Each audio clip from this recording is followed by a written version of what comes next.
Welcome to ABC campus.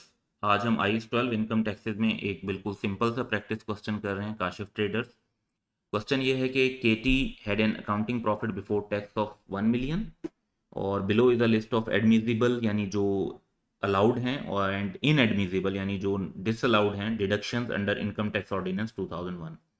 तो list दी हुई है सिंपली टू आइटम्स की और टैक्स रेट जो एप्लीकेबल है वो 30% है। रिक्वायरमेंट ये है कि हमने करंट टैक्स पेबल कैलकुलेट करना है इस इंफॉर्मेशन से। ये बिल्कुल एक सिंपल बेसिक लेवल की एग्जांपल है जो स्टार्ट में ये समझने के लिए ज़रूरी होती है कि अकाउंटिंग प्रॉफिट और टैक्सेबल प्रॉफिट में डिफरेंस क्या होता है। तो जब हम ये टैक्स की कंपुटेशन करेंगे तो इसमें पहला जो हमारी स्टार्टिंग फिगर है वो तो अकाउंटिंग प्रॉफिट बिफोर टैक्स की ही होगी जो कि ₹1 मिलियन गिवन है। उसके बाद हमें वो चीज़ें जो अकाउंटिंग में की गई हैं लेकिन टैक्स में अलाउड नहीं है उनको रिवर्स करना होगा, जैसे अकाउंटिंग डेप्रिसिएशन। अकाउंटिंग डेप्रिसिएशन हमने अपने प्रॉफिट में से लेस की हुई होती है लेकिन टैक्स वाले इसे अलाउ नहीं करते, तो रिवर्स करने के लिए इसको ऐड बैक कर देंगे। इसी तरह bad and doubtful debt expense जो है, जो हमने प्रॉफिट और लॉस में रिकॉर्ड किया हुआ है एक्सपेंस को हमने लेस किया होगा अपने प्रॉफिट में से, और टैक्स अथॉरिटीज़ क्योंकि इसको इनएडमिजिबल कह रही हैं, डिसअलाउड कह रही हैं, तो ये रिवर्स करने के लिए इसको भी ऐड बैक कर देंगे।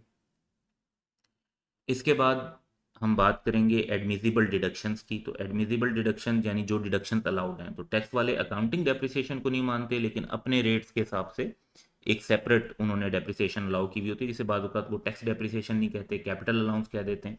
तो ये अलाउड हो जाएगा, तो ये एज अ डिडक्शन हम लेस कर देंगे टैक्स डेप्रिसिएशन।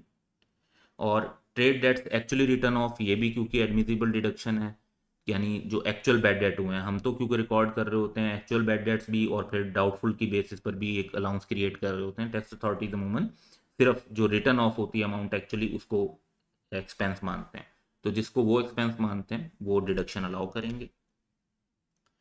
और इस हिसाब से हमारे पास जो टैक्स के हिसाब से प्रॉफिट आएगा वो 960,000 बनेगा। तो कॉन्सेप्ट भी ये समझना था कि जो अकाउंटिंग के हिसाब से प्रॉफिट होता है और टैक्स के रूल्स के हिसाब से प्रॉफिट होता है, ज़रूरी नहीं कि वो सेम हो, और उसमें डिफरेंसेस होते हैं। और उनमें डिफरेंसेस टिपिकली क्या किस वजह से होते हैं, एडमिजिबल और इनएडमिजिबल डिडक्शंस की वजह से होते हैं, एग्जाम्प्ट इनकम की वजह से हो सकते हैं, परमानेंटली डिसअलाउड एक्सपेंसेस की वजह से हो सकते हैं, और बाद औक़ात इनकम डिफरेंट कैश बेसिस पर टैक्स होनी होती है, उस हिसाब का फ़र्क हो सकता है। तो जहाँ पे भी या तो टाइमिंग का डिफरेंस होता है या फिर उसकी इनकम और एक्सपेंस की ट्रीटमेंट का डिफरेंस होता है, जिसकी वजह से अकाउंटिंग प्रॉफिट और टैक्सेबल प्रॉफिट में फ़र्क होता है।